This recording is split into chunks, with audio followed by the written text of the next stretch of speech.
part of your So, like, chest every... piece. I have a vest of surgery, which always gives me a healer's kit. But then when Bub goes like, hey, do you have supplies? Like, it takes me a second, because I look on my list and I go, no, oh, no, I do. Yeah, I'm good. I'm a bastard like I'm prepared. I'm good. Welcome back, Bubbernaut. I'm super awful. I'm sorry. Actually, the worst. I'm gonna have to go back to Matt Mercer. Sorry, man. I know. I'll call him up and I'll probably leave next game. Well, good luck with that. Here, there's a waiting line out the fucking door. Nah, trust me, I'm his brother. Oh, see, that's weird. He also doesn't like memes. Good luck getting in this game. Yeah, you're gonna have to go ahead and call Scott Perkins instead. Chris. He's the one that likes me. Chris Yeah, Perkins. I like Scott Perkins more. It's Chris Perkins. Scott I Perkins heard Dawn Forges has spots open if you want to pay $60 a session. I mean, I don't know about that, but I imagine that there's a lot of people looking for games. Definitely trying not to go out of my way to advertise for other streamers, but there are a couple of really good people in the community. If you're interested in hopping into a game, you can always try your hand with me, or you can find yourselves getting into a game. There's with... a Pokemon tabletop game coming up in, what was it, 25 to 50 days? Hey, Falrock, thank you so much, man. I appreciate that. That's super kind of you. You can find yourselves with a couple of other awesome casters, like Unmade Gaming. Unmade's awesome. There's also Will over at Encounter Roleplay. Sorry, the name skipped my brain there for a moment. You'll be my new Red? Good God. I hope not. I don't think I can handle it. What would you do if you had a group who actually tried to accomplish things and managed to complete all of your prep for the night? Still have 2 hours left to a session. We've done that. There's very little preparation that I can get through before my players tend to kind of adversely go to a different path. By the wrong path, you mean in the complete opposite direction of whatever you planned for us. Yeah. Like a total 180 from whatever you planned for us for a night. We just go the opposite way. We've had multiple sessions where Bub's just like, wow. Well, for example, us freeing the Draco Lich and Bub realizing that we just did something we shouldn't have done for like 3 chapters. Well, I mean, I didn't anticipate that happening, but it's there. It's a thing now. It's a give and take. We jumping back into it? Yes. Alright. Alright, so I attack the dragon? Fingers get removed? Yeah, do you want me to roll? Okay, Cat. I don't need you to roll for it. You're competent, you're capable. I mean, you're a level 9 alchemist, mender. No, it's kind of your job. I think that heal check's wrong. I think it's supposed to be higher. Either way, yeah, no, I'd try to disconnect it from the joint down. You don't just try. You do. You've got nothing but time on your side. Nothing is preventing you from reacting in a certain way. You believe that you've sterilized the area with your mirror sticks or whatever it is that you're using. Someone's holding him down. It happens. There's not a try. You just do. And after the point of, I'm assuming after removing it, does it seem fine? Does it look like you got lower than where it was? No. You think that you've done the job, or at least enough so that you have an opportunity of healing him further. The kicker here is not so much that you severed the finger in the right spot. It's so much so that you need to kind of bind up the wound from here on out. How do you handle the wound from here? I'm going to bandage it up, first of all. Wrap it. Since obviously I can't put the finger on, I'd lift his hand up so it elevates it, so the blood won't, be flowing into it. Okay. I'm gonna sterilely dress it. Make sure that he keeps his hand up, and I'm gonna put a nice little My Little Pony Band-Aid on it. I'm gonna give it over to Deia to give it a kiss so it'll heal faster. All right, so let's talk about what really happens. Because Band-Aids haven't been invented, and lady kisses don't do anything. True. It would basically be a sterilized wrapping. There's this weird thing about you being a pyromaniac. Yeah, I know, but I don't have a lighter on me. Go figure. And my bombs don't use flames; they use chemicals. Are you serious? Do you mean to tell me that out of the 5 level 8+ characters that are here, none of you can make fire? Hey, Will, could you make some fire real quick? I'm surprised that an alchemist doesn't know how to go ahead and just. I could use a sun rod. I could fucking Sunrods don't produce heat. No, they're like glow sticks, basically. I thought it was more like a flare. No, Okay. doesn't produce heat. I have a Bunsen burner. That does produce heat. Yeah, at the last I checked, there's a key word in there. I mean, yeah, it's Bunsen. That's it. Yep. I'm really curious to know where you're getting the fuel to burn in a Bunsen burner. Bunsen burner. It's the Swedish variant. Torbjorn, ready to work. It's the one I got at IKEA, so you know it just works. It was a pain in the ass to assemble. And Klaus turned Swedish. His fire sorcerer Bunsen Björner. I mean, I don't have strike sticks. I could give it enough time. I could make enough. I can make something to light it up, but I don't carry fire necessities on me. Does nobody have a traveler's kit? I don't. No, they don't. I Do you? definitely have. Do you not have it? But I'm not going to mention that until someone asks for it, because I'm too occupied petting a sloth right now, because it's more important to me than my party. All around me are familiar faces. To me, they're just kind of jumbling about looking for something to cauterize the wound, and Now, I'm just sitting over here that like, having look been at this said, little thing. if I could... Well, I mean, he did ask if I you don't- could heal it, so... Yeah, I mean- I don't want to table talk it. I'll let him piece it out.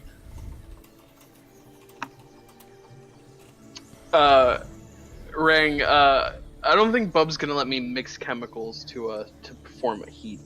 Bub, can I stick a stub up to a flask? I think more importantly here, Klaus isn't going to let you do that. Klaus isn't going to let you Bunsen burn or chemical burn his hand back together. I didn't think so. That's none of us have fire, so the best I could do is I could elevate it and hope to cut off at least a little bit of circulation so it doesn't keep shooting blood, and sterilely wrapping it and then changing the bandages. All right, Klaus, I'm assuming that after about 5 or 6 seconds of him not sure what to do after he's cut your finger off, you probably would have had some kind of reactionary event. Oh yeah. What do you Cast do? Fire quick. I'm gonna be A, very much in pain, and B, very much upset that he's not doing something else other than just kind of staring at it with a 1,000-yard stare like, oh god, I've never actually done one of these before. I've read about it, but I've never actually done it. Oh god, what do I do now? Holy shit, that's a lot of blood. So, being as irritable and old and crotchety as I am at the moment, probably going to look to him, get eye contact as best I can, and... What the fuck are you doing? You just cut my finger off. Do something. Fix it. Make it better. Make it feel better. I'll look over to Deia and in this case, Sunn as well. Can't either one of you heal his wound closed? This doesn't make sense that we're wasting this much time trying to fix an amputated finger. I'm gonna grab my healing kit out of my bag and just kind of put it down on the on the stump that he's working on, and grab a bandage and then just bandage up his finger. So basically, do what I already did. Yeah, I can't stop the bleeding, but I got Yeah. bandages. Yeah, we don't have anything to cauterize it. Our fire wizard's currently Is there, incapacitated. Is there any dry foliage in the area? Like Yeah, is there anything dry that I could use in the area? There is no aluminum foil in the area. I know that. I'm asking like dried wood and stuff like that, or is I have it cure light wounds, but that's not how that works. is it There's probably some down timber, something near the foliage. yeah. I'll go towards the trees and I'll pick up like a dried out wooden branch or something, and I'll start striking at the edge of it with my flint. Okay. You, sir, have made fire. As the wood starts burning, I'll walk over to Klaus and I'll turn the wood over. And You're muted. I'm sorry, I'll force his hand over into the fire to cauterize the wood close to like burn it closed. Klaus, he's just gonna thrust your hand into a burning log. My entire hand, right? Not just the No, the one finger, finger just that the was- finger alone. Like I'm not like putting the whole thing in. It's essentially pressing your open wound into the onto the burning wood to close it. I'm gonna do my best to pull away, but being a fragile old man versus this Gorilla. this virile young person, I assume, Whippersnapper. it's not really gonna do a whole lot. I mean, I can roll a strength check if you want, but we all know it's gonna fail. So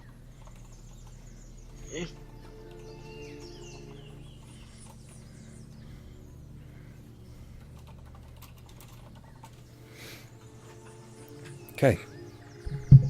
Klaus, your wound is disgusting. It's charred. You're not bleeding anymore. It fucking sucks. 'Cause it hurts. All the way through.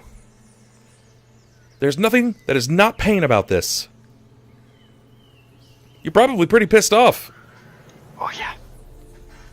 And to express said anger and frustration with my colleagues, rather than screaming at ground level, I'm going to take off as soon as I'm out of the grips of Pathos and get up about to where I was before, maybe a little higher. You know, I'm not precise Okay. with these kind of things anymore.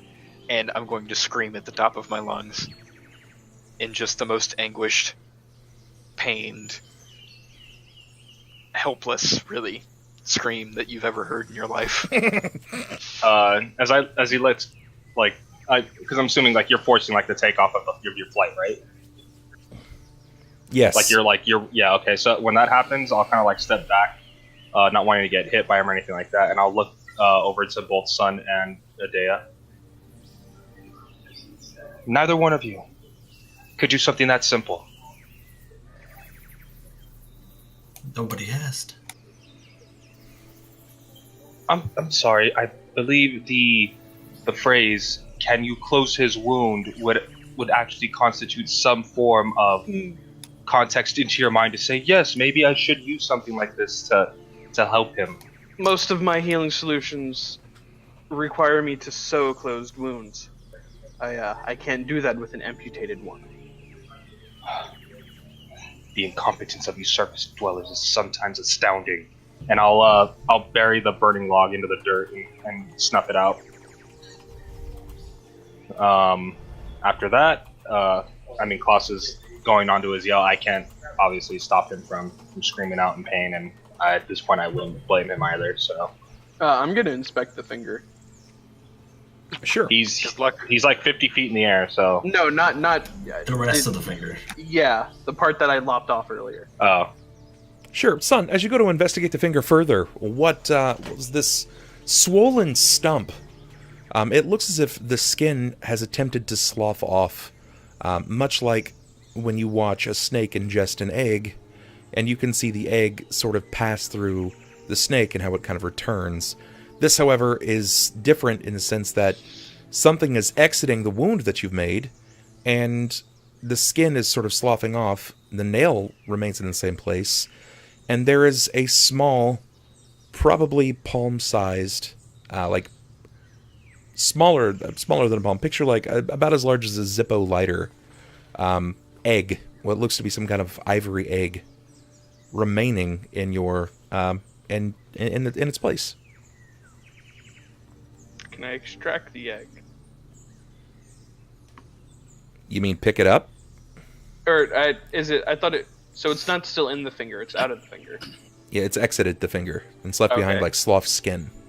Okay, never mind. Then I'm just gonna observe it at that point. Just gonna stare at it aggressively. Aggressively? So you're just gonna mean mug an egg? Basically, I'm Malzahar. I'm staring at it. It's Okay. just uncomfortably. All right. Jerrod, Pathos, Deia, you could probably see this. Yeah. So out of the Yeah. finger is an egg. Also, can I roll a knowledge arcana to see what this is? See if I've You can by try. some far reach have read about it. Well, I wish I could say I was surprised, but things like this with these arcane backlashes that I've seen in my home, this isn't so far-fetched either. That is not quite enough. Could I use my inspiration? Is it that close? Yes, you could. All right, it's a D6, right, for myself? Yes. Correct. Hey, 29. The way that this is like, it just appears to be some kind of like small bird's egg at first, but it sort of gets this odd stippling about it. Like it begins to form a scale-like pattern that turns from like a beige or a cream into something that's a bit more ashy or dusky all the way around the egg. Most bird eggs don't really have this kind of pattern, but in your field of study, the college that you were at, they also trained people to mend animals or mend battle steed. And there, at one point, was an individual that had come there that needed help with his pseudo-dragon, who was giving birth. His pseudo-dragon gave birth to 4 eggs, and they all looked incredibly similar to this. You recall, because it was a once-in-a-lifetime event that people only record in tales. They hear about from someone that they heard about. At that point of seeing the egg, I'm going to stop mean mugging it. Search through my bag, and I'm going to pull up a leather-bound book that looks to be sort of like a journal. I'm going to aggressively flip through the pages until I find a page that has a drawing, not a very good drawing, but a very rough sketch of what the egg would have looked like back then. And I would hold it up to the book, and I'd keep comparing it, and I'd say, I've seen this before. This is a pseudo-dragon. Why is this here? Wait. The sorcerer just dropped an egg It seems that way. out of his finger. Well, seeing as there was an arcane buildup, it seems like anything's possible. But either way, that does go for quite a bit of gold. We could sell it.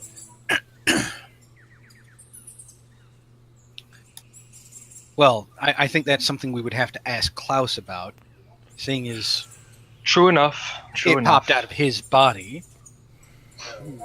But if we did sell it, might get you enough gold to be being worth called a noble again. Maybe you would actually be worth robbing this time instead of your brother.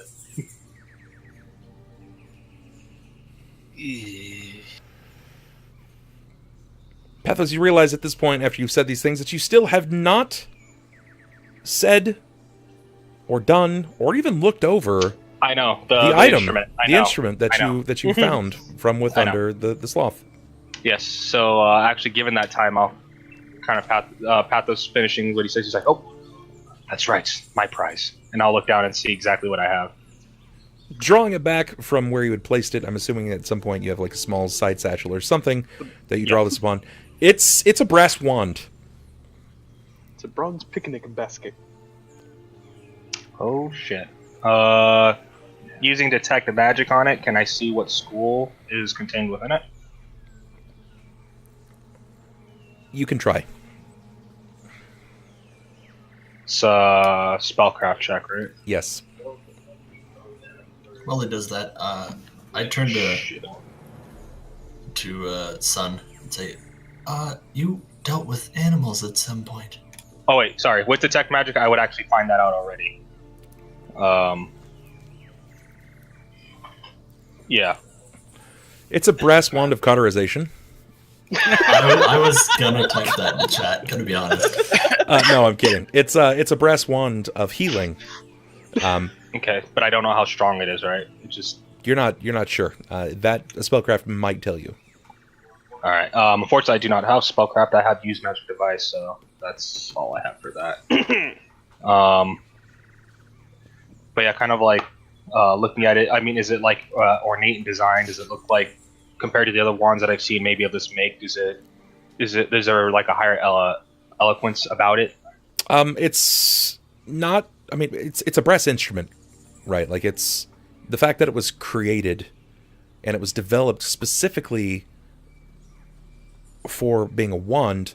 It's not common that you would see something like this. Most wands are made of a rare wood or sometimes even a stone based on location and the use, but this was fitted specifically for an individual, probably someone fairly high-ranking in a church. Oh, so this could actually be Tercival's, maybe. Give me perception.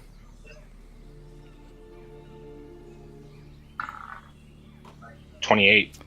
The stump end of the wand itself seems to have the stamp and seal of St. Cuthbert. Ooh, shit. Taking note of that, I'll look back over to Jerrod. You're a local boy to Cauldron. You might want to take a look at this. And he'll kind of like twirl the wand a bit, and then he'll like show him like he'll stop and he'll show him like a little seal of St. Cuthbert's. Show me a wand? I'm really not Look closer. Okay. And at this point, Jerrod's gonna kind of lean in, squint real hard at the butt end, and then, oh,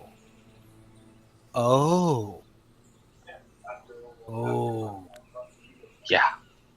he Let's wouldn't see have if- let that go easily. No, but given that it was left behind, chances are our little friend here might have picked it up along the way. He might have been chased in this direction. As you said yourself, no one just drops these things.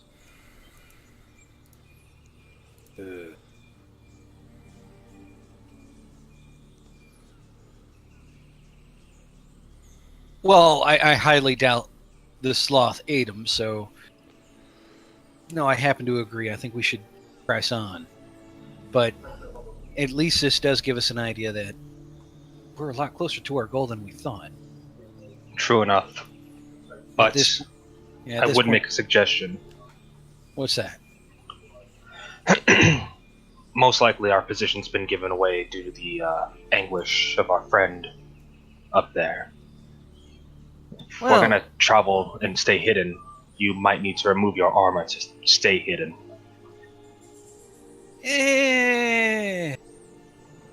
We really don't do the hidden bit too much. So, well, I think we're going to go ahead and just press on as we are.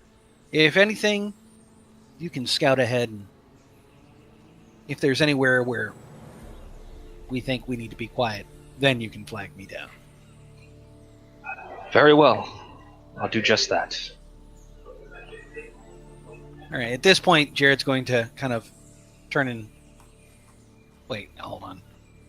Before anything changes, Pathos, you still have the information that you discovered on the wall. Yes, I know. I'm gonna wait until we press on a little more, until I start talking about it. Or at least until Klaus comes down. I'm not sure. I don't want to kind of divulge the information and kind of leave that portion without everyone knowing. But yeah, with that news, Jerrod's going to kind of turn around You know and what? look up. No. before you, yeah, I'll just do it as he turns around. There is more inside the cave. Drawings, some weird depiction of man and beast along the road that we're actually traveling on right now. The best I can decipher from it, during the day, apparently there's supposed to be a lot of travel happening between these beast and man in a large number, but at night it showed another depiction of the same thing. However,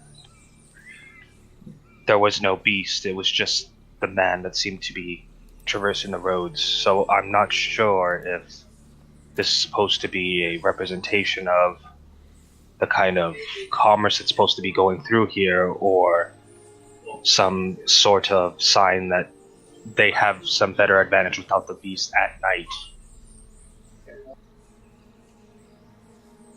Understood. We'll go ahead and, I suppose, put it to a vote. First things first, though, and at this point he will turn around, cup a hand over. Klaus! Are you finished? While I may not be finished, I will join the party and come down from my perch of pain, I suppose. Klaus, give me a perception, Pain and please. self-misery. Perception. Okay.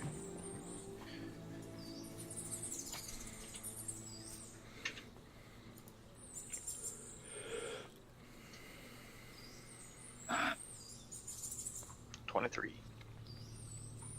From above, after you let out this guttural cry for aid and for pain, you wipe away this blurred vision from clutching so tightly, and beyond the canopy, you see that the road, or the path that you should travel, seems to be dipping downward. It doesn't quite move off like a gulch, but it descends further, and off into the forays of your vision, you see that there is something that is pronged like a fork out of the earth itself. These stone, they seem almost like pillars, but steam rises out of them. Sort of like a belching bellows, something that would push heat out of the earth. Like a smokestack of some kind, right? Sort of, yes. Alright. I suppose when I return to the ground, I will share this information with the party. There appears up ahead to be something of like a pillar with smoke billowing out on top, sort of like a chimney, but on a larger scale. Vents.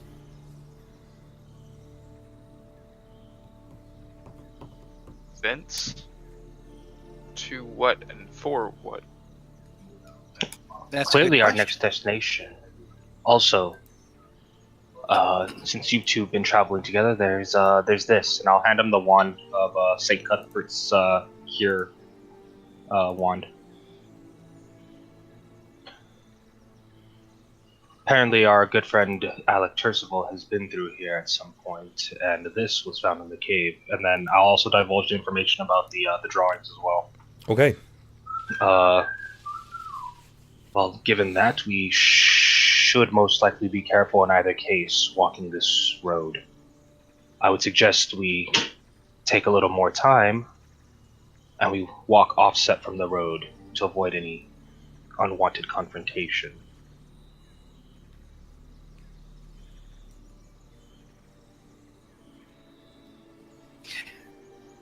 And thus, that's what we're going to discuss. At which point, Jerrod will cop a squat on the stump that, well, he used to cut off somebody's finger. Oh, wet seat. Klaus, you will When have I noticed before casually he move- sets down that the Yeah. the skin slump of your finger, this almost swollen and ripped flesh, it appears to have deflated. There's narrowly nothing left of it. Before he sits down, I'm gonna move the egg, so he doesn't, crush it. Do it. Klaus, Sunn reaches down quickly to remove something from the ever oblivious Jerrod. Did you leave your tools there, though? I didn't realize he had set it on the stump. I thought he had it in it. No, I didn't take it off the stump when I. He was like looking comparing it. Yeah. And all my tools are on me. Okay, that's good. I am a tool. I was hoping there wasn't a scalpel I am the going out where biggest. the sun don't shine. Oh no, I'd have to throw away the scalpel. Yeah. Rip. That'd be the worst part about that. Yeah, Nothing else. It would get dulled by the doorknobs, too. Plus, it doesn't take much for you to realize that he has quickly retrieved something from the stump. You would assume it was the finger, but you had just seen the deflated form of the finger. He instead is holding some kind of ovular stone. I'm going to. I will turn to Klaus and present the egg to him and say, "This is why we had to cut your finger off." I thought you were going to say Mazel Tov. Mazel tov! Yeah, Mazel tov, your father. Yes. Smash the egg open. Smash it on the ground. Stomp on Throw it it. on the floor. Touchdown! This egg is why you had to cut my finger off? Yes. Who'd have thought the youngest one was the first to be a parent? If you could hold on to this for 1 second, and I'm going to try to give him the egg to hold on to. Make sure it doesn't fall through your stump. As if to add insult to injury, Klaus will reach out with his right hand, which is now missing an index finger, realize that he can't properly hold the egg without his main finger, and then reach out with his left hand to take the egg. Okay. Hand it. I'm gonna pull out my book and I'm gonna find the drawing once more. I'm gonna point to it. I'm gonna say, "These eggs are not common in the slightest. This is a pseudo dragon. It's something that most people only hear of through word of mouth at best. These things are. It's incredibly rare to even behold the witness of one." You still haven't sold me on why I needed to cut my finger off. I don't know how it got there, but it was somehow lodged in your finger. And after we cut it out, it came out. I'm not sure what kind of magic you did, or if you had an egg sleeping in your finger. I doubt that's the case. I'd be careful with that, though. But for now, you have that to take care of. Well, isn't that just wonderful? Hey, Son. fatherhood's a celebration. Son, if I may have your attention once you're done explaining to Klaus the ethics of fatherhood. I need your hand over here. And I'd step over towards the sloth. Now remember, don't slam it on the ground. Klaus, when he passes this over to you, you'll note that it has this almost thick shell. You can't quite see how thick this might actually be, but it's dense material. You can tell that the outer shell seems to be made of some kind of ivory. Like it's sort of used your natural bone matter to develop this creature, or at least the egg itself. You're a dragon, Harry. You're a hairy dragon. Man, this is, everything's moving fast. 1 second you're a teenage boy, and the next second you're a really old man who now has a dragon son. Next thing you know, it's going to go off to college, and you're going to wonder where the time went. It's like he's getting ready to go to Hogwarts. He's got his golden wand with him. He's got his fucking pet. He's got his yes. Just needs a We letter. must And name him the Dragonborn. he's all set. Just,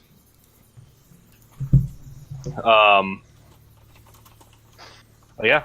I would turn to help Deia with What would you need, Deia? I heard you worked with some animals before. Yes, I have. I've healed a few in my time. I'd head over to the sloth and show him the ticks or fleas or whatever kind of bug it seems to be on his back.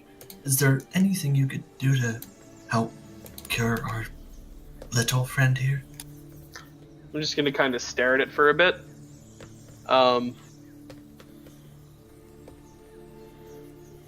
Bub, would I have to roll something to see if the tick should even come off? Like, as you said before, I don't know this, but I heard the description of it that it seemed to be perfectly fine with them chilling on it, and I think there's a thing about sloths having bugs on them in real life. Don't quote me on that. It's you can tell that this isn't necessary. This isn't naturally necessary for him. There are certain things that you know to be true for some animals, but you think that they're kind of using him for his lack of mobility, or at least his lack of run speed, so to speak. Oh, what I'm thinking of is sloths can grow moss on themselves. Correct. That's what I was thinking of. Falrock, A little different. thank you so much for the sub, Falrock. You are officially a Bubscriber. Welcome to the Bub Club. So the bugs that are on him are most likely like eating the moss that he's trying to grow off his body. Yeah. Or They're eating parasites. the other bugs on his body, yes. Yeah. So they're not parasitic. They're just chilling. Yeah. Was it symbiotic? Yeah, Yeah, that's what I was symbiotic. trying to think of. He's a symbiotic sloth, Yeah. So kind of like a Titan but cooler. Look, we're not going to waste time nurturing this thing. We have other matters to attend to, and I don't want to be waiting in a jungle when it gets dark. Can we please keep moving? Actually, that's what I want to discuss.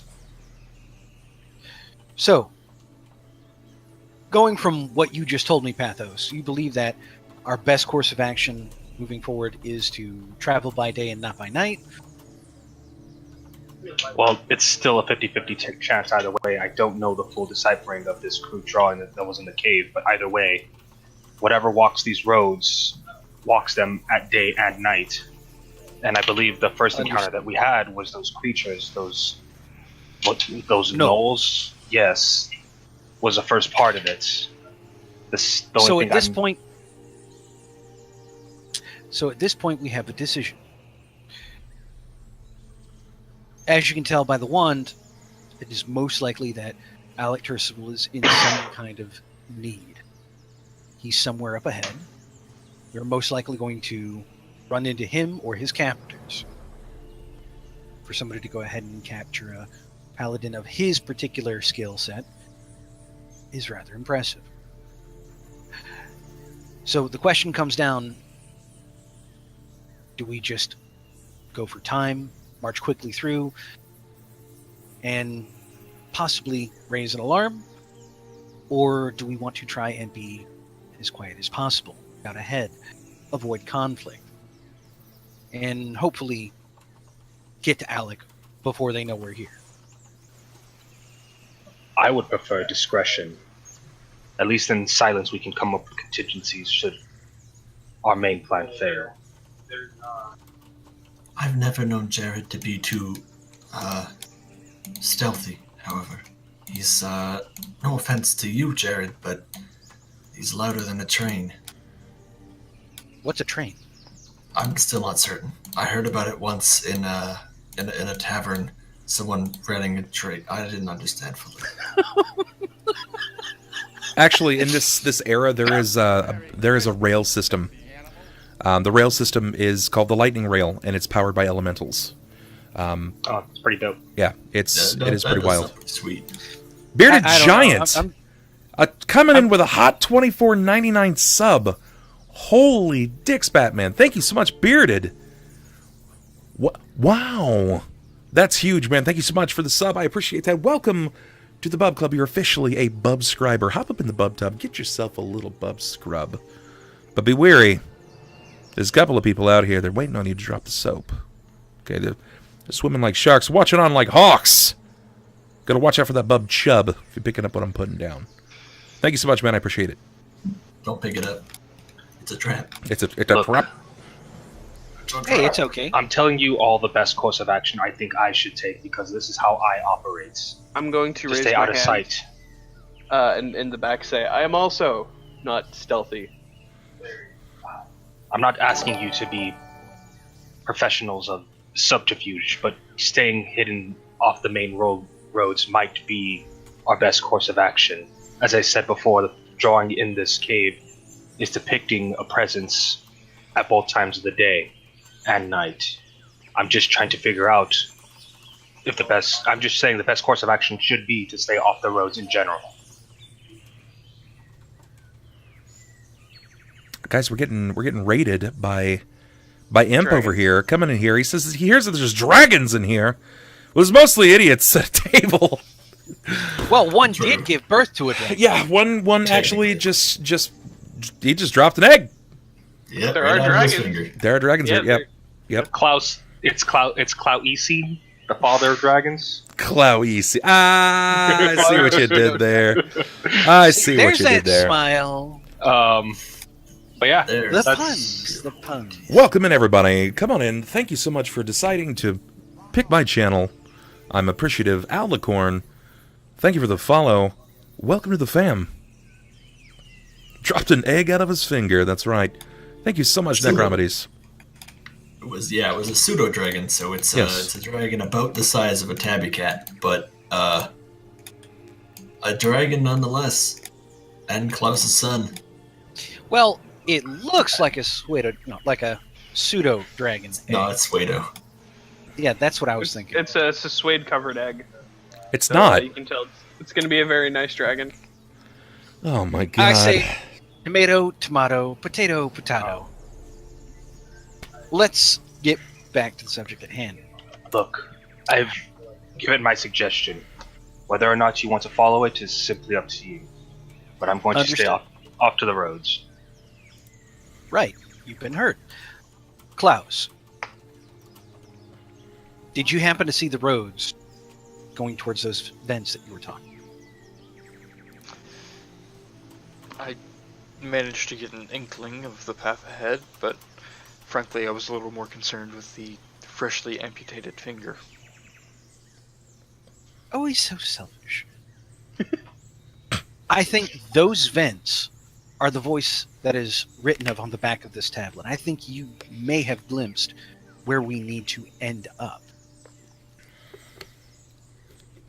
But you didn't clearly see anything on the roads between here and there.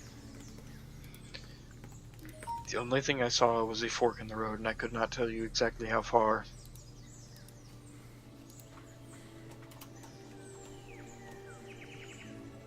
All right, my recommendation is this. Pathos is the quietest of us. You and Deia range ahead. I'll stay behind with Klaus and Sunn. And hopefully Klaus can get a little bit of height, keep an eye from high. We move as quickly as possible and try to avoid all conflict if necessary. But we do need to go ahead and be in a rush. Very well. No idea how long Eric's been confined. We've no idea if he's alive or dead. Speed is of the essence. Agreed? Agreed, Master Skellerang. And with that, I'll see to the shadows, and then I'll give like a kind of like quick salute and a bow, and I'll start making my way towards the bushes, and it's kind of being off-centered from the road about 10-15 feet away from it, and then kind of following the path along. Sure. Where they seen it from. As you God, continue, I'm just picturing him with like the Batman cowl. Yes, I'll take to the shadows. Jesus Christ. Oh man. Perfect. Imperfect, but perfect. We'll work with it. As you That was continue to lend yourself to the shadows, hiding amidst the under foliage, as you have so seen fit to describe, the low canopy is granting shadows, which is nice for you to hide upon. You are taking prescient care to make sure that you're not seen, to make sure that you're not heard. You even move yourself upwind of all scenarios. downwind of all scenarios. You don't move too far before you get the sensation of nearby people, creatures, something. It's your spidey senses, your natural awareness is kicking in, and you feel as if something or someone is approaching the area. All right. I'll stop and I'll start focusing in on the sounds to see if I can get a direction, and then start viewing and kind of inching my way towards that noise. Sure. Give me a stealth. I'd like to look through my my special eyes if I could see. 24. 24 is pretty good. I'll have my blade drawn at the ready. My rapier. Okay. As you're kind of hiding a bit about the shadows, dropping into a low bush, you hear the footfall of a few creatures that are moving in a low jog. As they near, they kind of stop and take a sniff at the air. They're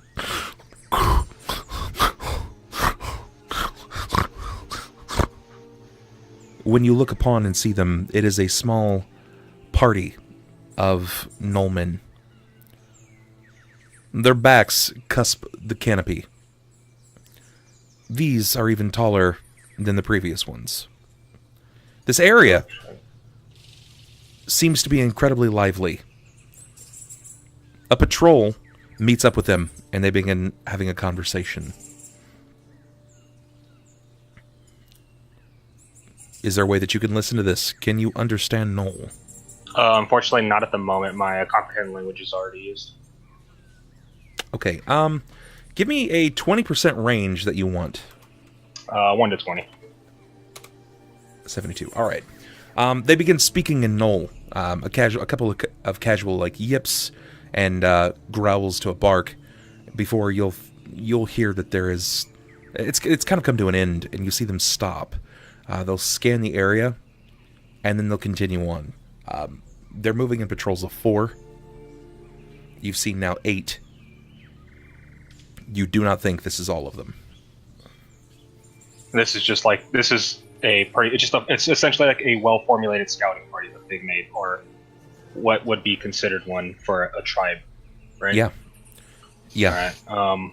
Seeing that, I'll let them pass through. I'm not gonna do anything to kind of cause any alarm for them. Gnollmen would probably do very well in your line of work, just because of their sheer strength, their ability to bounce back quickly from physical exertion. But they're pretty ravenous. They lack loyalty, don't they? Like they kind of essentially, like if they're gonna they'd work for the strong, essentially what they consider the strongest person or the most well-paid person, right? Yeah.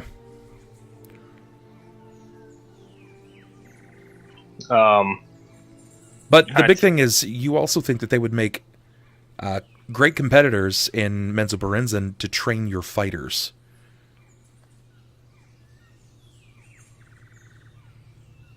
True enough. You might seek some kind of reward from the matrons or the clerics of House Bainray.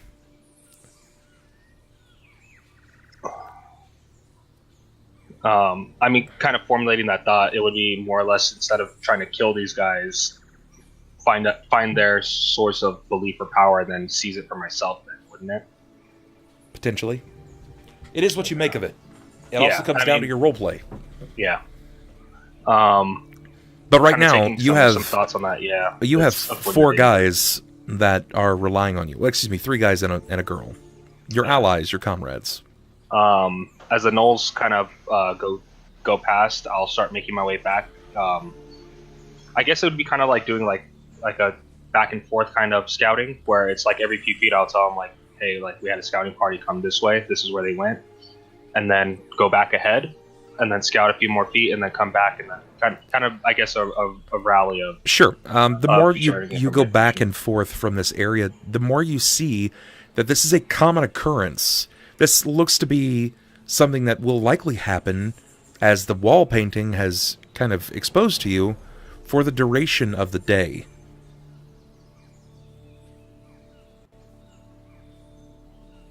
Okay, so On top of that, Klaus is probably incredibly shitty and still in a bit of pain. Yeah, so traveling right now would probably not be the best thing at this point. Kind of taking a note of that, kind of relaying the, using the information, I guess, from the pictures, I'll walk back over to the group. Well, it seems like the scouting party is going to be quite frequent from this point in the day. The best I can surmise from this is we have to wait till nightfall, or at least dusk, before we can continue moving on, but I fear that this also bodes a terrible sign.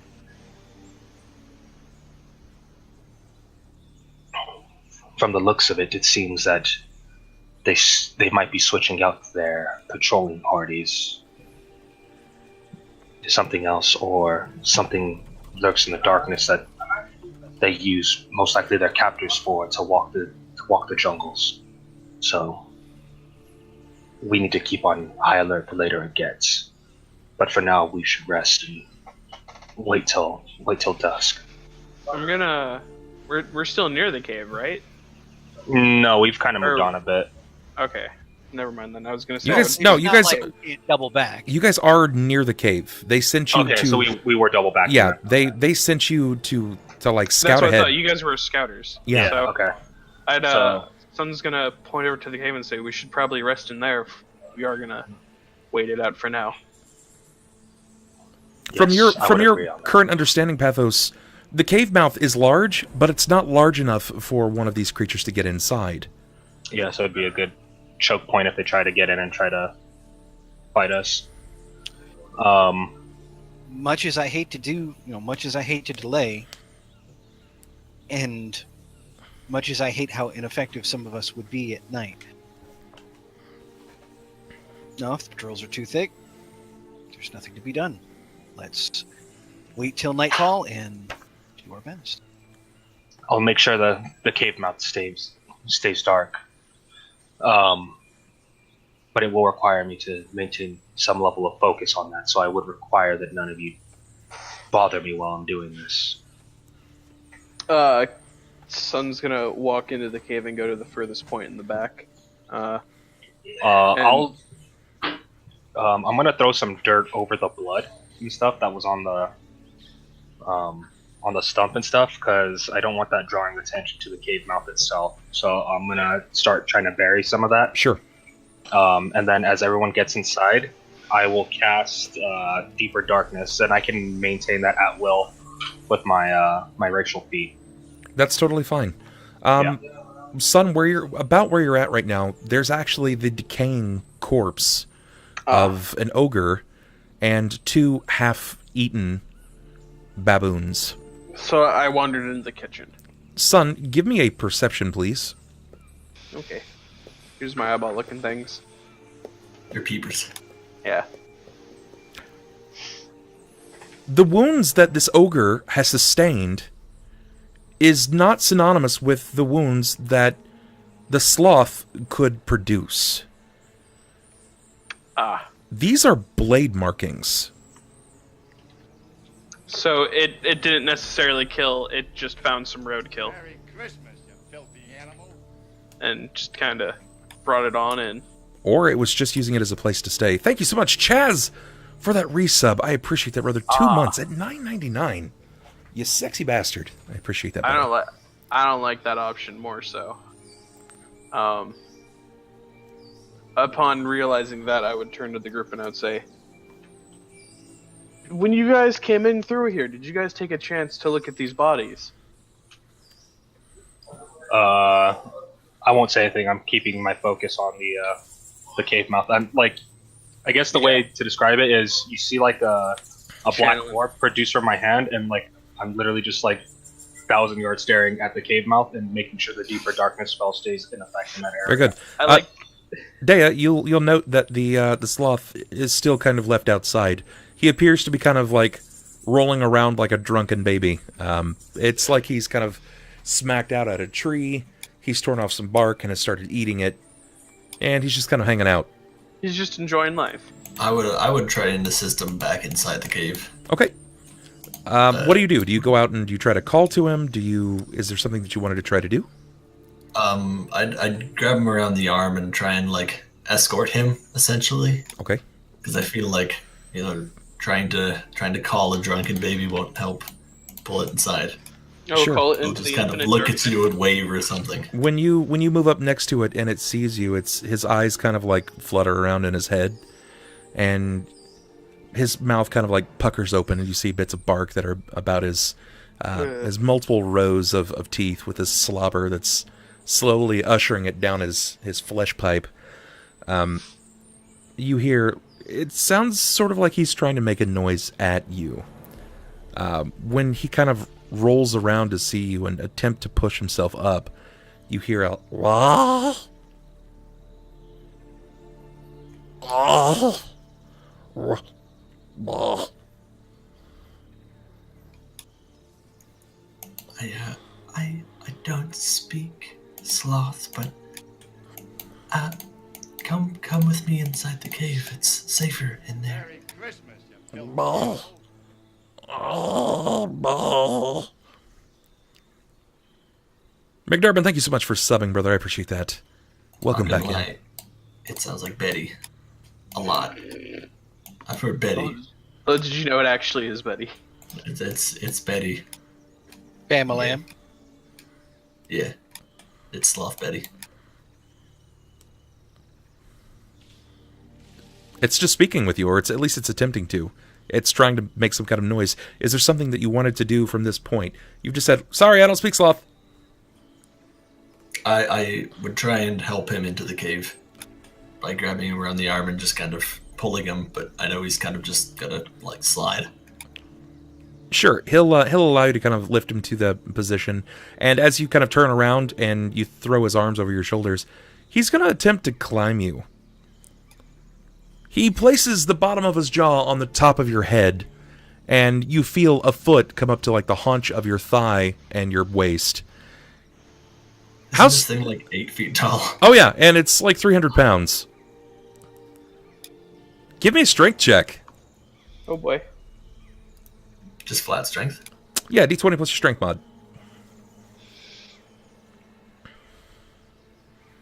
18. That's pretty good.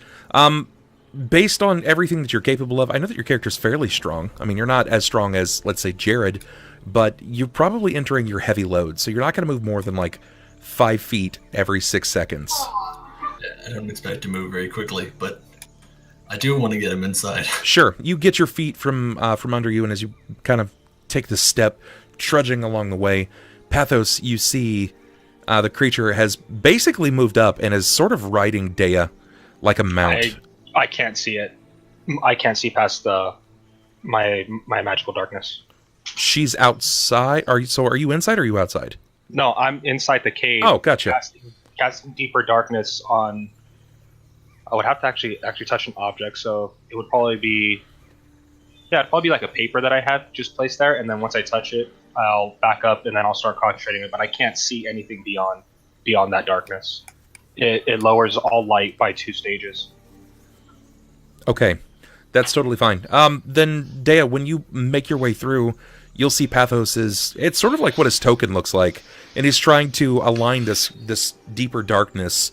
You'll see Deia pass through this deeper darkness right in front of you, clutching onto the sloth, sort of like it's riding her.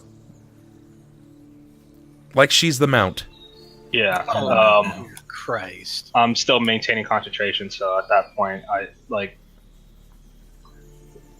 it's not that I can't do anything, but I don't want to risk dropping the spell if we're going to be waiting. So I'm literally just total focused on keeping the spell up. When he's moved back into the cave and he sees his home, or at least where he was previously, looking over in the direction of his bed, he'll quickly shuffle off of you, Deia, and when he hits the ground, he kind of plops down, sort of like a water balloon, and he'll move into a crawl, slowly moving back over to his nest that he's kind of created, and he'll just try to go back to sleep. Really, I'll be fine with Deia? it. Are we going to try and cart that all the way back? I don't care if you try to. You can do whatever you like. It's not like we can go ahead and carry a sloth with us all the way up. That sounds like a you problem, my friend. You can stay here while we're in the dungeon, but I plan on taking him back. I wouldn't want him to come with us into the dungeon anyways. He might get injured. Sunn, I'm assuming that you set up shop for the night. Not by the corpses. Did you want to Somewhere- explain to everyone what you've kind of uncovered? Yeah, I was planning on it. I would have walked to the other side of the room. I would have lit a sunrod, because I assume the deeper darkness will keep the entire cave dark, even with the sunrod being active inside, right? Yeah, Yes, it'll I keep mean- it lit, Yeah. but it doesn't keep it warm, right? Like this sloth stays No, warm. no, it's not to keep it warm. It's just so we can see. Sure. I'm a human, man. I can only do so much. Guys, I brought it up, but no one. If you go look at those bodies in the corner, those aren't from the sloth. Those aren't bite wounds or claw wounds. Those are sword wounds. All right. At that point, Jerrod will kind of get up, walk across, and go to inspect the bodies. After all, if anyone's going to have experience with sword wounds, probably be him. And specifically, he's going to try and discern if the sword wounds may have been caused by the gnolls they ran across earlier. Just judging by the size. Sure. Give me a whatever's better for you, heal or survival. That would survival, since I don't have heal. That logic right there is like saying you get your ass whipped so much that you know how to fight. He gets it. That's fair. He's not wrong. He 19. gets it. It's more. He gets his ass whooped so much he knows what it looks like to get your ass whooped. Mm-hmm. Oh yeah, he definitely got fucked up. I can tell. Trust me, he's fucked. I've Yeah, looked this like is- that before. This No, is just he any, did. This He isn't most just any definitely punch. did. This is a world star punch. You can tell by the thing. Yeah, it's sword slashes. These are this creature's been sliced several times over, and some fairly vital spots. Right. The question is more the size category of the weapon used. Like, does it look like he was slashed with Like a great very axe. large, heavy weapon No, like his sword, or would it be more of a narrow gash? a like- larger weapon would have done significantly more damage to the skin. This is, from all intents and purposes, it sort of looks like it's a medium or maybe even small sized blade, but the ogres are pretty thick skinned. It's so gonna it had to take. be sharp. It's either got to be incredibly sharp, or this person has to be, or exhibit incredible strength. All right. So it was most definitely not to be the gnolls, because the gnolls only had long swords, great swords, and well, the equivalent of a great sword, and the axe. True. So this was something else. On top of that, for all reasons, you believe that the gnolls, there's no way that they could fit in here. Well, Well, the Jerrod's new looking over- gnolls couldn't. Correct. Not that he would know, but the gnolls that they ran across earlier, they were only like 1 or 2 feet taller. Correct.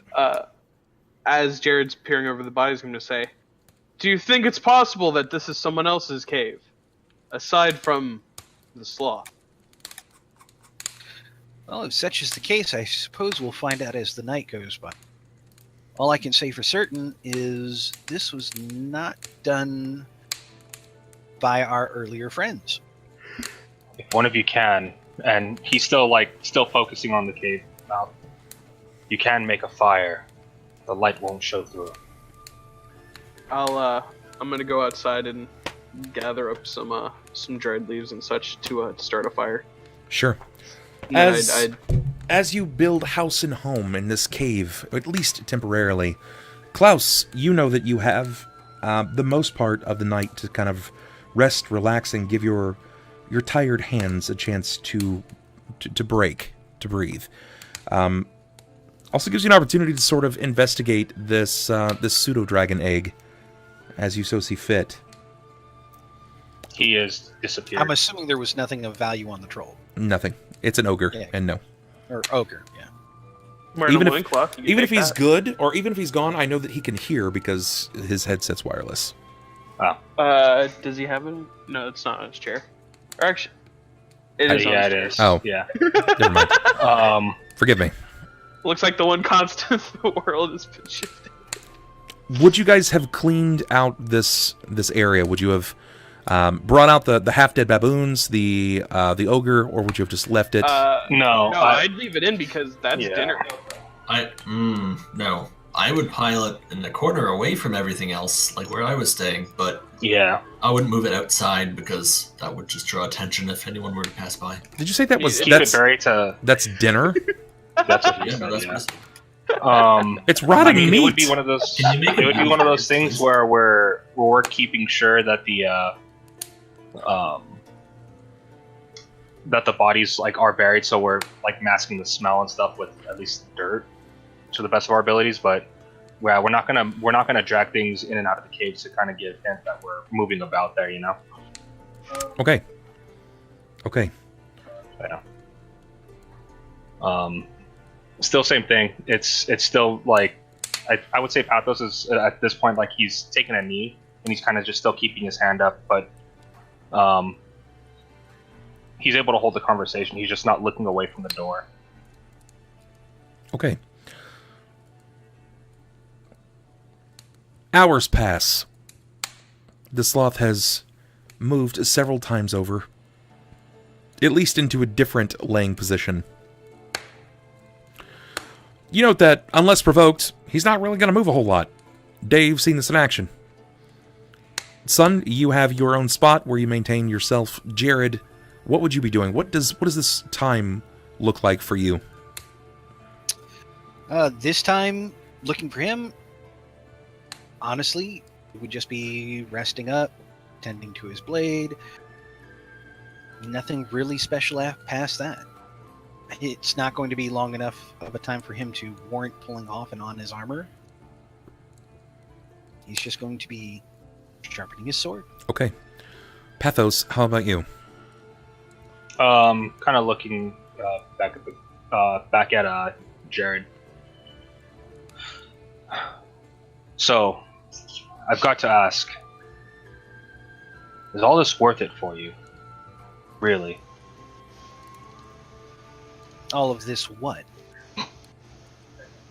The adventuring, the trying to save your brother, the city itself. I mean, it's in such disarray already. I've even finding to continue my line of work in Cauldron itself rather difficult within the past few months. Well, I see it like this. My time in Cauldron is well before now. And when I left it, it was completely different. As far as the way Cauldron is now and so forth, that's best left to my brother. For all intents and purposes, I am but a name and a legend. You know, I'm just a name amongst the Skellering line. I'm considered dead. I have my grave. If this is what I can do, best assist my city, then all I have left to me. If I can scratch a little coin out here and there and maybe keep my brother in some semblance of power, responsibility, and take some of the load off, it's the least I can do. I didn't have my opportunity to serve my city as intended, so I'll serve my city from the backdrop. True enough, and I honor your intentions. But As for whether nobility- it's worth it, well, hell no. True enough, but this nobility, do you seek to reclaim it again? Is it something that you yearn for? Or is it just the filled coffers is the thing you're looking forward to the most? It's a good question. I'll admit there are parts of my old life that I do miss. The comforts. Not my mother so much. She was a mean bitch. Well intentioned. Oh man, she was such a bitch. Deia would have liked her. But no, comforts aside, I don't really miss all that much. In fact, this is kind of an interesting departure. I get to go out, venture, make friends, not be so particular about station. After all, back in my day, we'd have probably tried killing you on sight. You actually have once before your disappearance. Oh, tried killing you? Yes, but at the time I was under a different guise. You're better than I thought. I was glass alabaster. No, nothing so theatrical at the time. Just a common thug trying to make his name on the world. But since you say that this namesake of yours doesn't really mean much to you anymore, why don't I make you an offer? Something that'll keep you adventuring and keep you, well, with some gold in your hand. Why don't you join my guild, Shadow Sight? I can use a strong arm like you. I actually don't have anyone like that. Well, it's more a question of the legality of it. While I may be serving my city from the background and paying my own way, I'm still a man of some honor. An honor you shall have. I myself do have a certain set of rules which I abide. And while I can admit my earlier works did happen to deal with strong arming and assassinations, I have deviated away from that and started doing more, well, if a thief, as myself could say, more honest work for a thief. Smugglings and item retrieval for the nobles that wanted, to add to their collections. My guild now employs more of these methods rather than just straight killing. But at the same time, having a good old-fashioned shakedown or performing a grand heist is something I wish to do once again if the chance ever comes up. But I'm lacking a proper team, and seeing your skill set, I think I could use you. I'm sure many people could use me. Not in the sense that you would be cast aside should anything go wrong. As I said, I am a man of some honor. There is honor among thieves, Not all of them, but some. Well, I tell you what. I won't go ahead and dismiss the idea out. I'll think about it. Consider the next week or so me feeling you out. Seeing if you're a man of the caliber that I would want to. In the end, we'll see. Very well, Master Scalaran, very well. And I will give you your time. But should your heart ever waver into my direction a lot sooner, then you need to but ask. And the invitation will still be open. My heart? The Pathos. passion for thieving, gaining money. Okay. I thought you were talking passion of a completely different sense. No. Just so long as we understand. Those passions I are can reserved lean for the towards ladies, the and the ladies alone, my good friend. Yes. Whoa. From the corner, I'm just gonna whisper, and doorknobs. How would she know jack shit about those doorknobs? I heard it from upstairs, and then the exclamation about how the doorknobs fit up there, and then I ordered a couple more drinks because I really didn't want to hear about it. That's fitting, and that's probably what would have happened. What? Her overhearing him talking about doorknobs? He didn't. But okay, he might have meant. She? Oh no, not me. Never mind. Yeah, no. He. Yeah, you. And I'm guessing you, Lady Deia, would be opposed to running with such a guild. Am I right? Not for the sole purpose of the guild providing to be evil, but for the fact that we do not meet the same intentions. I look to liberate the world of evil, and I think you guys do almost the opposite.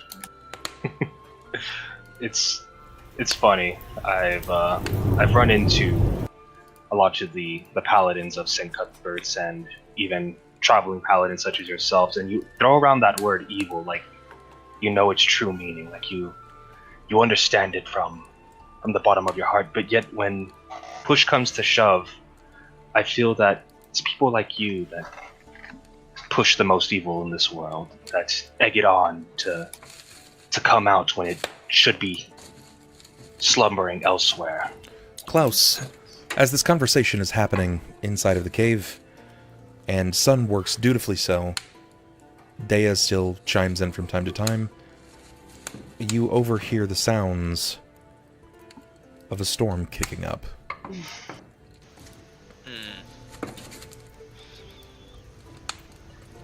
Lightning strikes, and if there were not a darkness spell in the door, it may flood the room with light, but instead, you hear the strike of the thunder. It rolls across the jungle, and rain trickles down. You can hear it as it hits the stone before the mouth of the cave. Klaus, what would your night be looking like in the cave? I'm gonna sleep it off because I just got a finger cut off, and while there may be a new dragon or pseudo dragon according to the other members of the party, it can wait till morning. Sure. Well, come on, man. Birthing a dragon is hard work. Yeah, I need to recover from said birthing and also the amputation. I think the best thing for me right now is bed rest and fluids. Since I can't have many fluids, bed rest is probably the best way to go. Sounds good. Drawing out your backpack and anything you might need for a rest, you can take your temporary leave and sleep here. Sleep it off. While you continue your conversations throughout the night, Sunn, the storm is fairly soothing. You know as an adventurer that the storm kind of brings a peace to the outer world, and it allows you to begin tinkering with your tinctures, your potions, your poisons, things that you've been contriving or developing. Give me a perception, Sunn.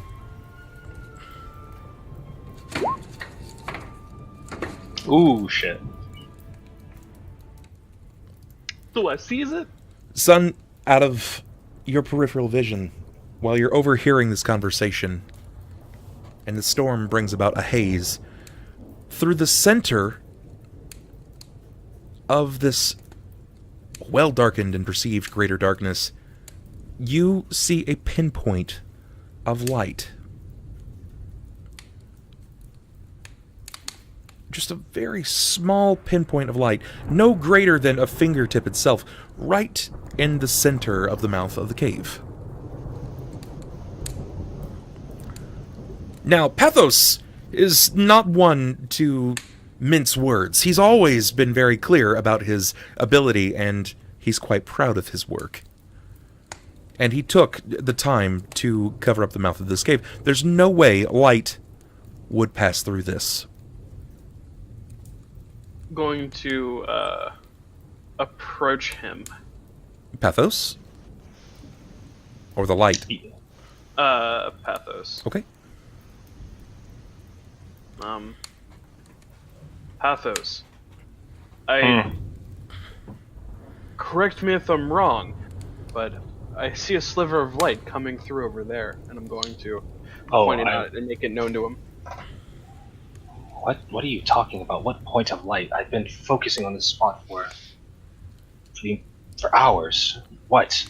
Pathos, when you turn, you can see that there is a light that is shining right through the center mass of your greater darkness. Deeper darkness. We must go deeper.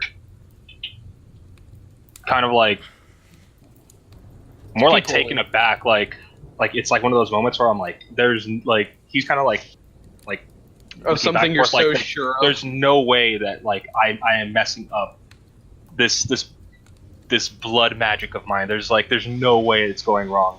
And like you see Pathos like clinch his hand, and like you see like the aura of darkness like try to like I guess condense even further, even though it's not actually doing that. It's like he's trying to force the spell to be even stronger than before. You see And the to see if like reverse ripples. if focusing on that point of that light tries to smother it, like he just like starts doing this to his hand and trying to draw on that darkness on that point. Sure. As you focus on this point to try to draw the light down to its smallest, to almost extinguish it, you sense something existing inside of your deeper darkness. That spidey sense that we spoke of earlier seems to be triggered yet again. Oh no. I'll let go of the spell, and since I'm level 10, it has a 10-minute duration on the object still. So I will draw my rapier and just like completely fluster through, just like I stab at thee! yeah. It's like he gets up, he's just like there's no way that I am messing up this spell, and then like he like prods at the light source. It's like Sure. when you slap your computer to try to make it run, you're just trying to stab through the wall and make it stop. Oh God, dead pixel. Yeah, When that's you- what I do. Hurriedly Punch. draw your weapon, your rapier, and stand prepared to strike out for attack. The moment that you release your deeper darkness, the room swells with light. Not like guy, turn out your flashlight or put that torch out, but as in like, holy A fuck, sunburst. who Yeah. put the sun in my eyes? Yeah. But it's not a yellow light. It's not We got flashbang. a fog. This is the brightest. It's the cleanest form of light. It's a haze. It's sort of like being a child and waking up to see that old tube television sitting on the floor, shining the static and just illuminating the room enough so for you to kind of like blind yourself. You know what I mean? Yeah. Well, Well- I would actually be dazzled if it was that abrupt once the spell ended. It is. It's obnoxiously abrupt. It probably would blind you to a degree. I'm sure reflexively you would draw your arm up to cover your eyes. Mm-hmm. When you draw your arm up to cover your eyes, this shape, this aura of light, seems to slowly begin shifting into the room. It emits no sound. It seems to have no immediate offensive reaction.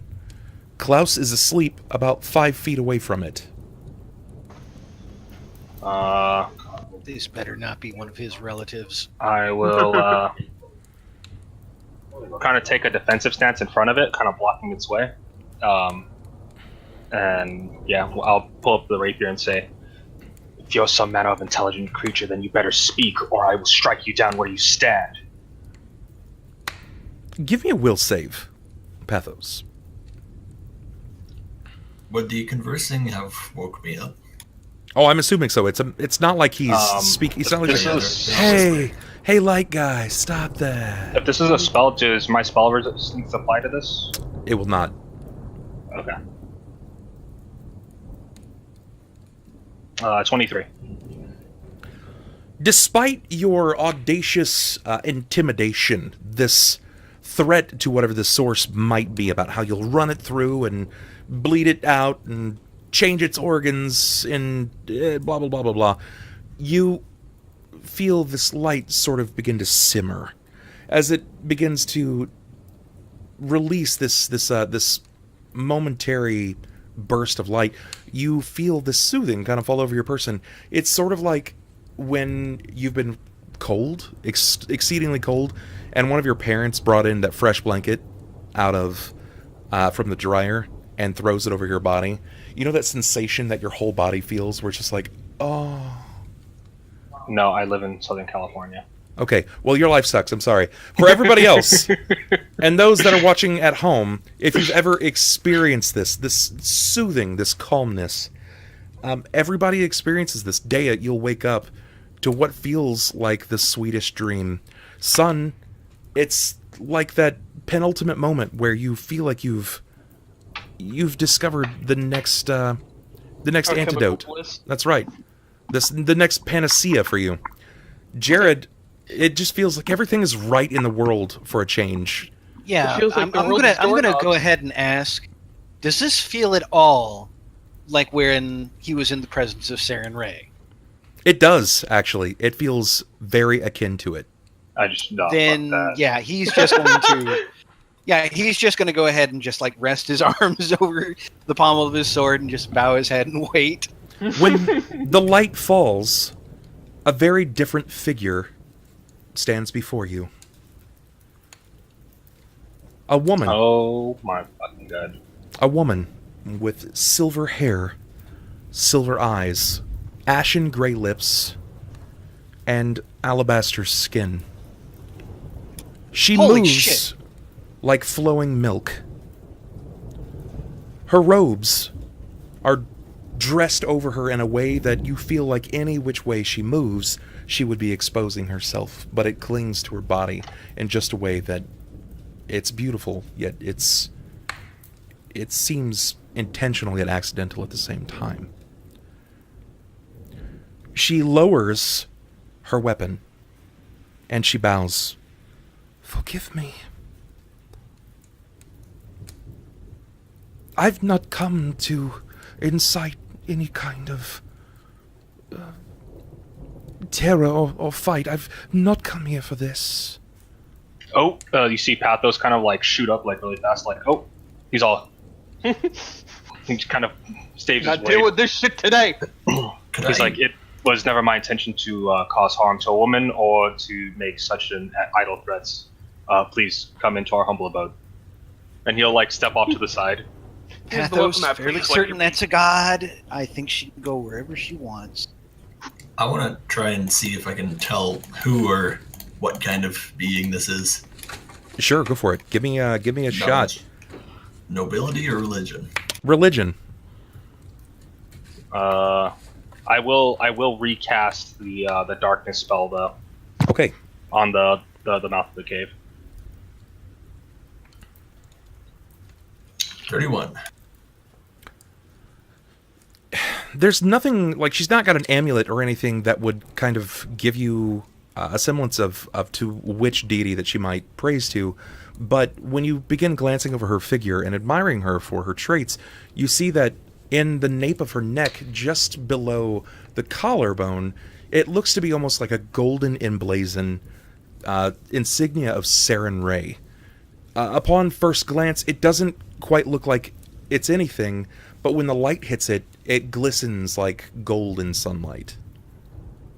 And she seems to be either Saren Ray or someone closely tied to Saren Ray. Does she look like Saren Ray? She does not look like Saren Ray. She does not. Saren Ray was she was intense.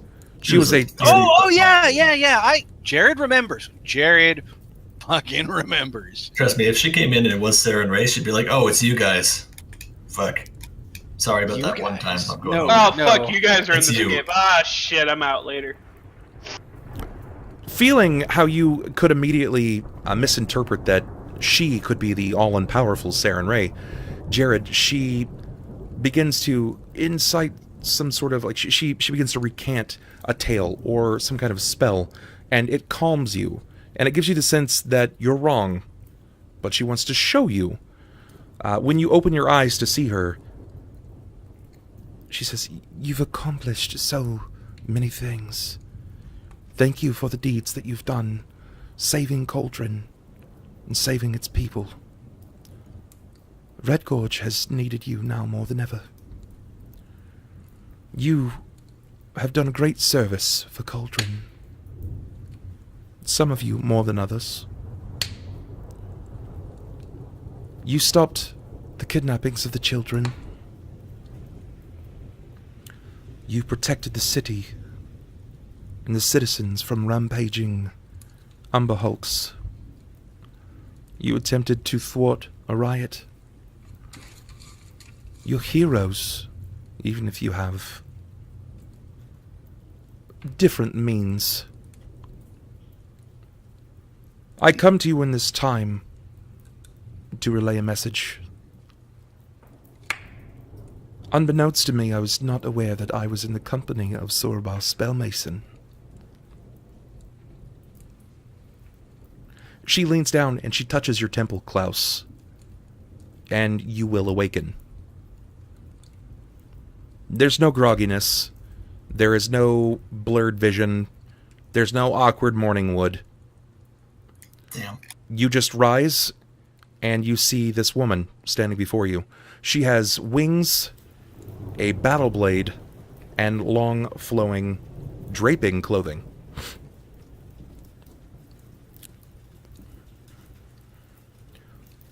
She looks to you, Klaus, and she says, "It's been a long time. I don't know how you've come back, but you're needed more now than ever. You feel different, though, Surabar."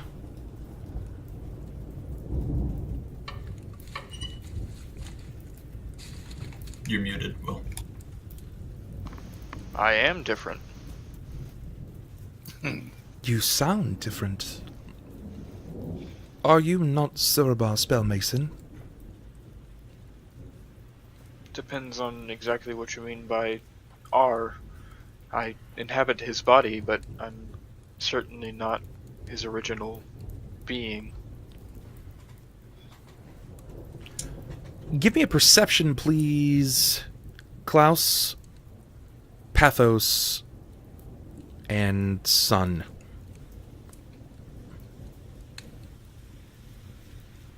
$23.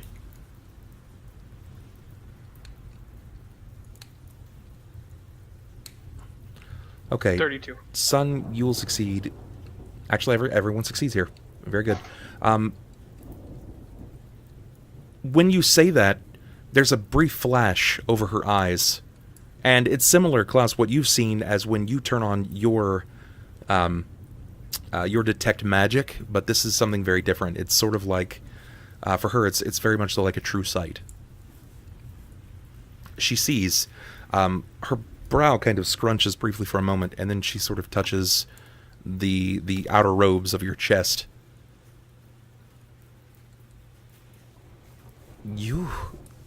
You're such an old boy.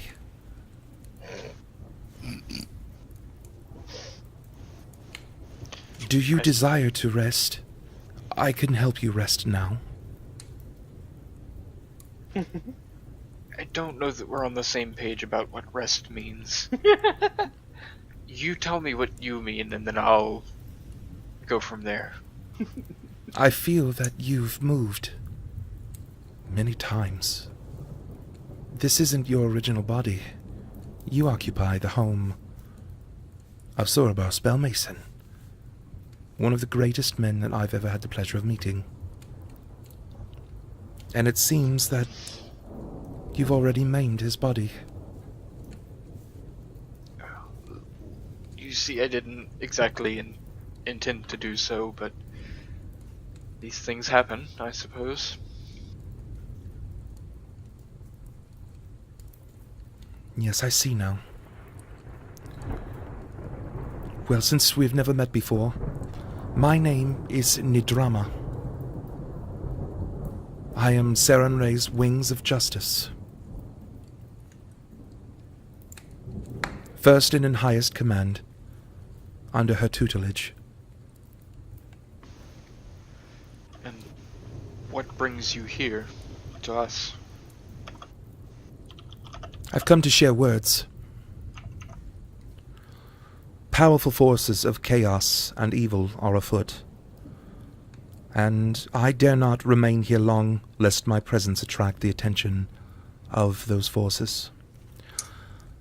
Yet I could not sit by and watch you march into danger without warning you. The Lord of the Demon Scar knows of your approach, and even now his minions prepare for your arrival. They shall use deceit and treachery against you, just as they had done with Alec Turcival before you. You must remain resolute. Alec Turcival must be saved.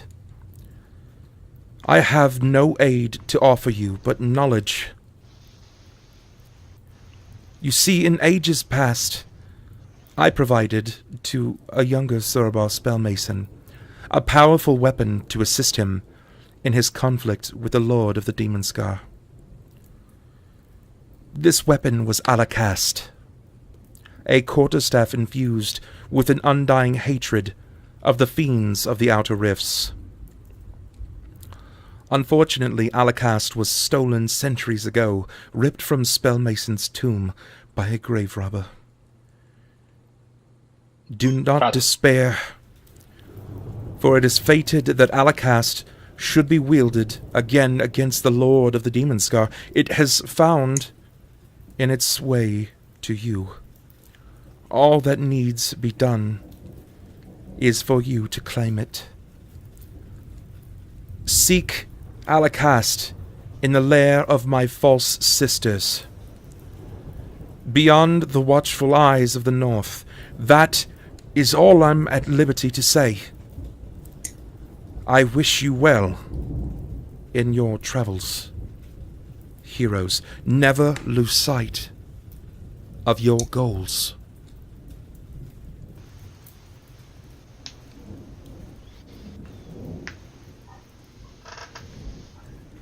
She turns to step away. Somewhere ahead on the counter. As she turns away, Pathos will give her like a deep bow. Thank you for your words of knowledge, my lady. They have been quite helpful.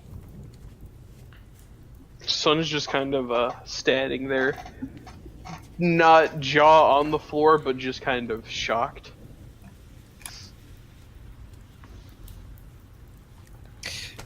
Jerrod starts to just rise and slings his sword back behind him to go ahead and set away.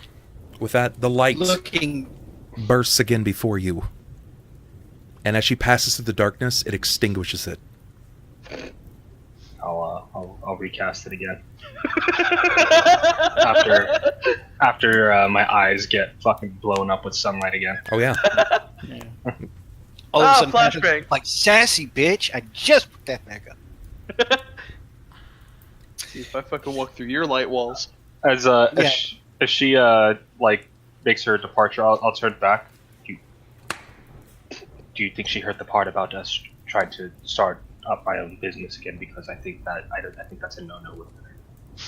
Yeah, Jared's just gonna plant his hands on his hips. Would you believe it if I told you I've met her boss in person?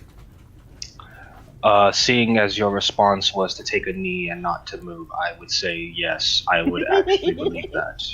So now you get what I'm coming from when I say it's a matter of honor. Yes, indeed. I have very, very sharp eyes on me. All right. This is as good a time as any for us to end today's session.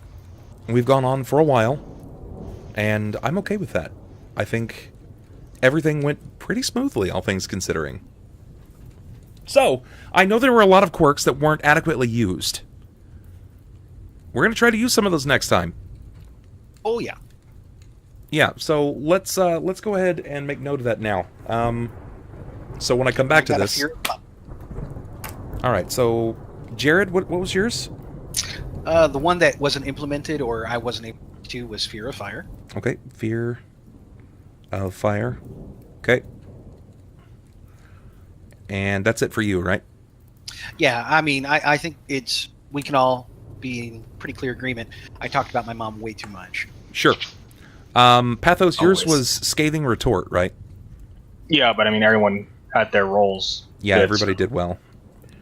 No, So, you did it well. retort. You Oh yeah, because when Yeah. he fucked up the you did it plenty. surgery. Yeah. Oh. That's right. None of you did. idiots could do this. Yeah, his was actively played on. We didn't do much wrong in the session, but when we did, he retorted, which was We didn't do by much wrong. definition the quirk. Really? I mean, what we did wrong, he retorted, is what I was trying to say. Deia was super sexual every chance she could get. The only time she wasn't was when she was in the face of new drama. That's because And I said even- nothing, even because I that- was spooning in the Yeah, corner. I'd say even then that's arguable. There's a river flowing through that cave. Sunn is a pyro.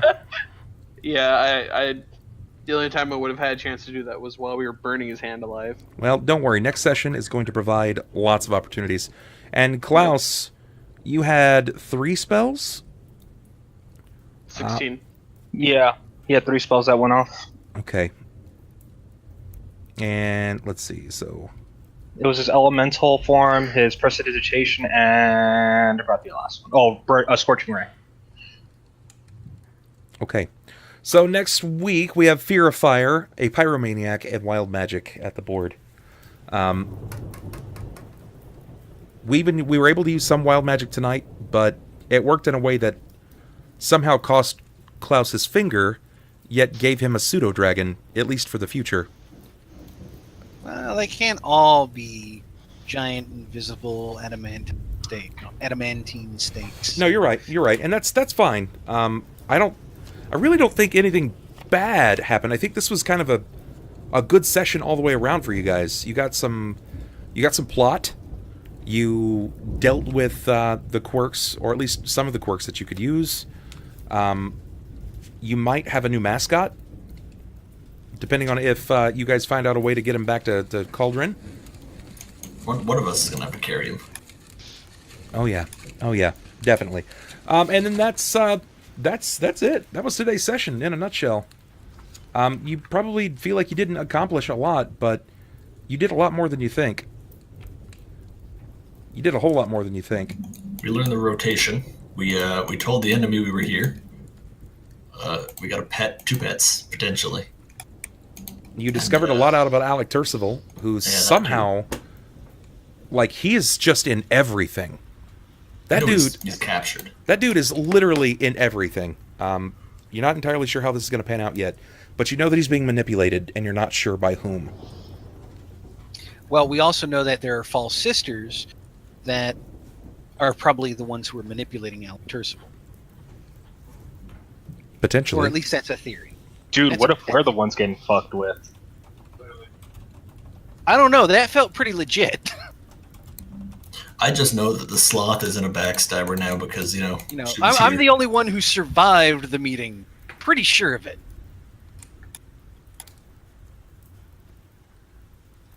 Well, was a fairly good session. Let's go ahead and start dealing with the roleplay stuff. So, who had the clutch roll of the night? Who was- Red with the only nat 20 in the game. All right, so you think Red not seeing that would have that wouldn't have happened?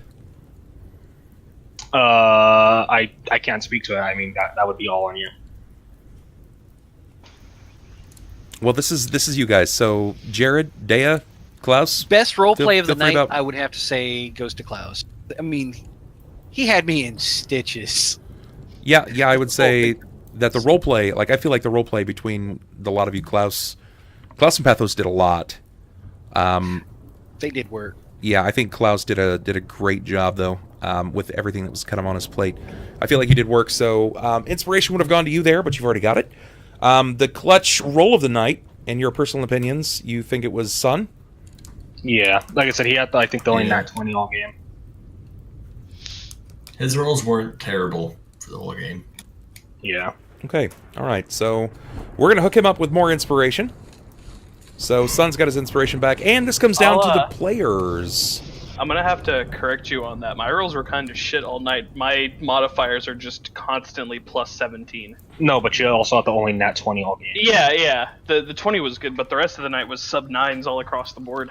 Viewers, you guys at home, in your personal opinion, who do you think MVP. deserves the last inspiration?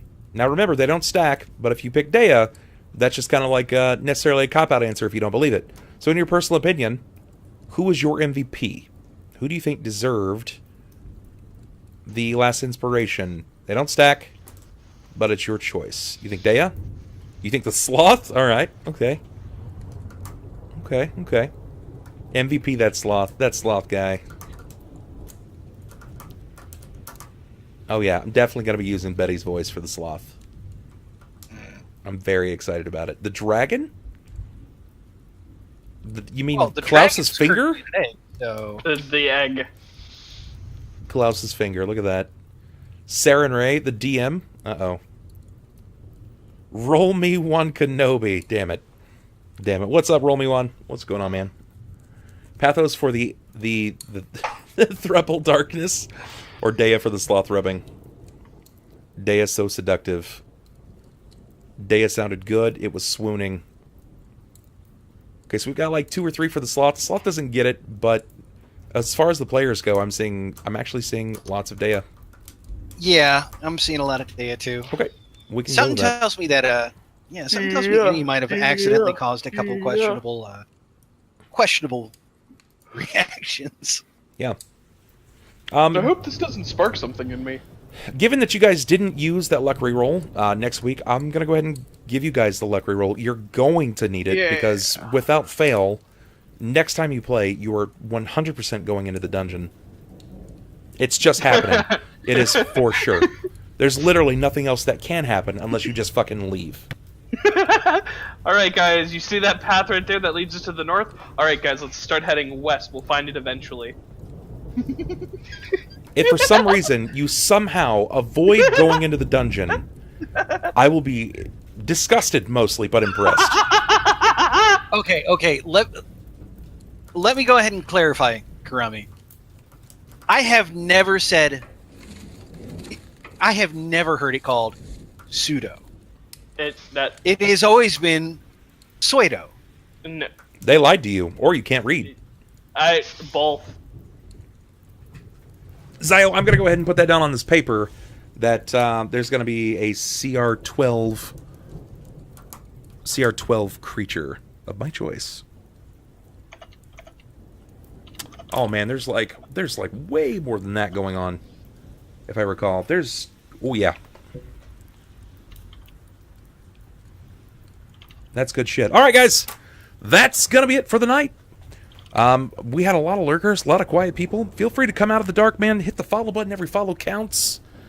Slowly but surely, we're going to reach the goal, guys. The yearly goal is 500 subs. That's what I want to hit, and I think we can do it. But you got to follow. You got to tell people about the stream. Let everyone know about it. This is your opportunity. While I'm looking for someone to host for the evening or raid, this is your cat's chance to talk to the players. Maybe you've got some questions. Maybe you have some concerns. Now is your chance. Excuse me. Now's your chance. Got hiccups. Come on, stroke our egos.